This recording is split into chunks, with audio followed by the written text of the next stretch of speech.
Right, so welcome back to the final video that's going to look at painting Slave 1. Now, this video is naturally going to focus on the underside because that's the only bit we've got left to do. So you'll see I've kind of laid down some basic colours. Based on the reference material, this T section here is more of this kind of creamy colour that we've got on the wings. There's a wee bit of weathering here and there still needing to be done on the wings and the underside here, just at these parts here.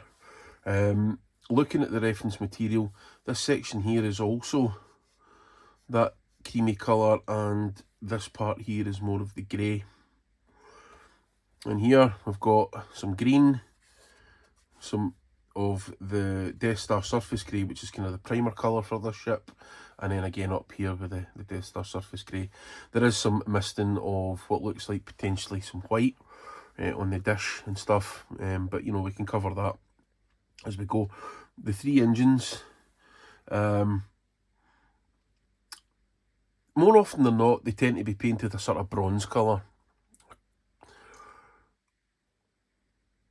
The studio, when they made the miniatures, I don't think they used metallic paints, or not that often, certainly, as far as I'm aware. Somebody might be able to correct me on that, but as far as I'm aware, I don't think they did use an awful lot. And it certainly looks as though they're not on this, although most modelers these days tend to do that colour. I didn't do it in my last one. What I done was SP Armour Yellow, a bit of masking fluid, and then we used 1975 Earth. Peeled that back, and it seemed to work. By the time you add that in along with some other weathering colours, like, you know, suit and engine exhaust sort of colour, so dark greys, getting quite close to black, it really just seemed to marry right in. I'm going to make sure the inside of these engine bells are black, because in the original reference material, what you can see is a couple of halogen bulbs. I'll show you that now, actually. So you can see the halogen bulbs here, and there's also two other bulbs there as well, and that was really just for giving the lighting effect during filming. But because this is a model, a display piece, we're just going to black that out, and that'll blend, that'll tone in with the weathering colours that we're going to use to represent sort of soot and stuff, and exhaust fumes. There's more of the washes that will be applied to these parts here as well, because there's a lot of sort of grime and grease and stuff in here, dirt, etc. We're also going to be lightly misting some other darker greys on top of this stuff here. Just again, you're really just looking to replicate that sort of dirty feel. And then we've also got some chipping here and there as well, as part of the build process, or the paint process, sorry. And lastly, we've got some rust sort of shades going on in there. Just minor marks here and there. Again, it's just subtle misting at different points, just to give that overall,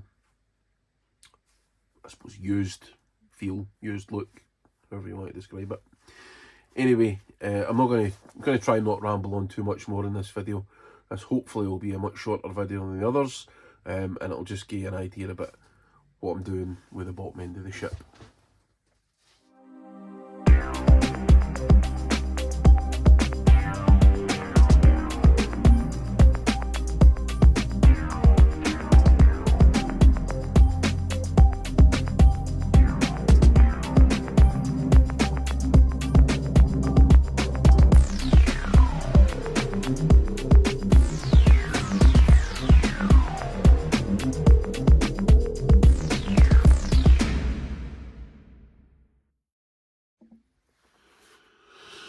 Right, so what you've just seen there, I've had the ship mast off, and I've added a wee bit of masking fluid to some of these parts here, just using one of the little silicone tip brushes.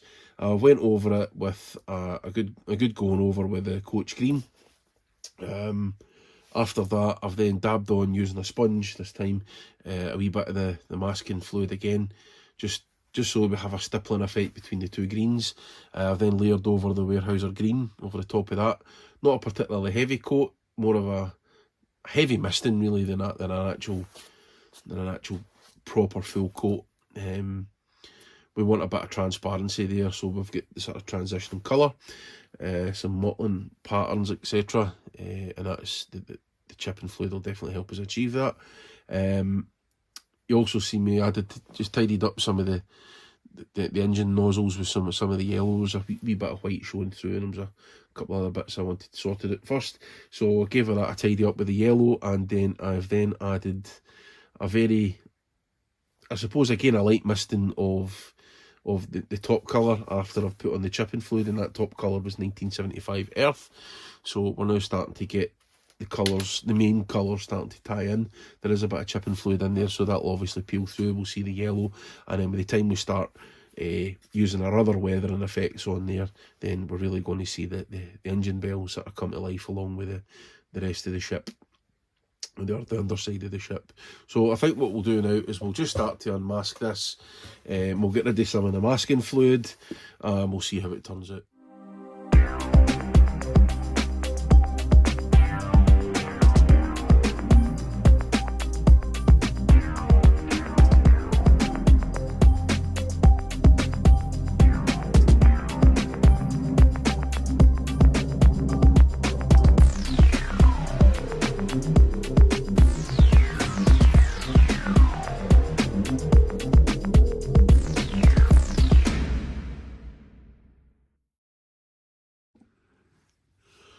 Right, so let's have a wee look at what we've got here.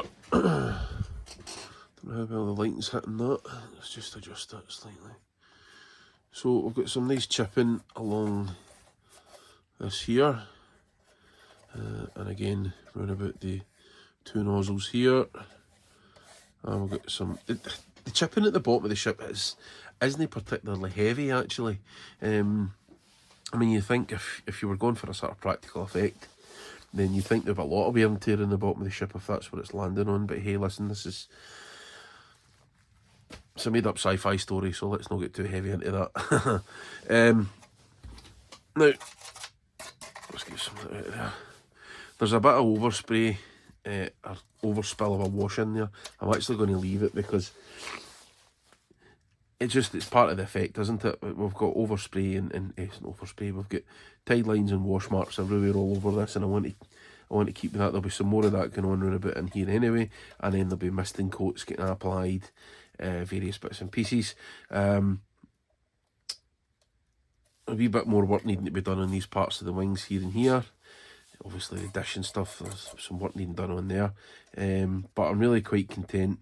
There's some, I don't know if you call it overspray. Well, there's overspray and there's, I suppose, underspray. There are actually bits where the masking tape is went across. But again, I'm not worried about that. These are all features of ILM miniatures anyway. And you're never going to get every mark, every stain, every bit overspray or, you know, chip mark. You're never going to get 100% accurate. And, you know, and even if you could, it would need to be a much bigger model. You need to spend months and months, you know, doing each chip and mark bit by bit, and probably have access to the actual miniature rather than just images of it. But that's not the aim of the game here. That's not what I'm trying to do. I'm not trying to make an absolute, you know, recreation. I'm looking to, what's the word? Emulate it, I suppose. That's what we're looking to do here, and create something that's quite recognisable, and folk go, oh yeah, I know that is. Well, that looks quite like it. You know, that's what I'm looking for. If I can achieve that, I'll be happy. Right, so we'll get moving on to the next stage. Right, so I'm just going to start with the weathering, start applying the darker colours. So right now we've got airbrush loaded up with some, what was it again? SP Dark Lark Grey.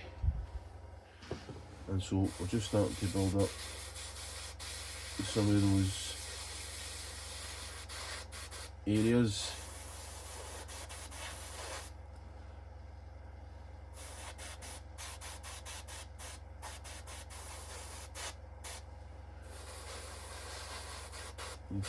just blend it in a wee bit first. Just building it up, bit by bit, stage by stage. And what I think we'll do is we'll just do a time lapse of this, because this could be really bloody monotonous. And what you'll do is you'll just see things start to build up. Just very quickly, I'm starting off with the light dark grey just now. In terms of sort of weathering colours, it's one of the darker ones, but out of the selection of colours I've got here, it's probably middle of the road. I'm going to go on with some of the other, the sort of your weathered blacks and your grimy blacks, which are, you know, just, you know, a hair's breadth away from being black, you know, so they're still actually a grey colour really. I would argue, certainly. And also I've got a bit of the lark light as well, which is going to be pretty good for in these parts here. So we want these parts darkened off, but we don't want to be too heavy. And so they'll be good for, it'll be a good colour, I think, for applying some of the staining and stuff and round about this area here. So what we'll do is we'll just time lapse it, and then you can see how we progress through there.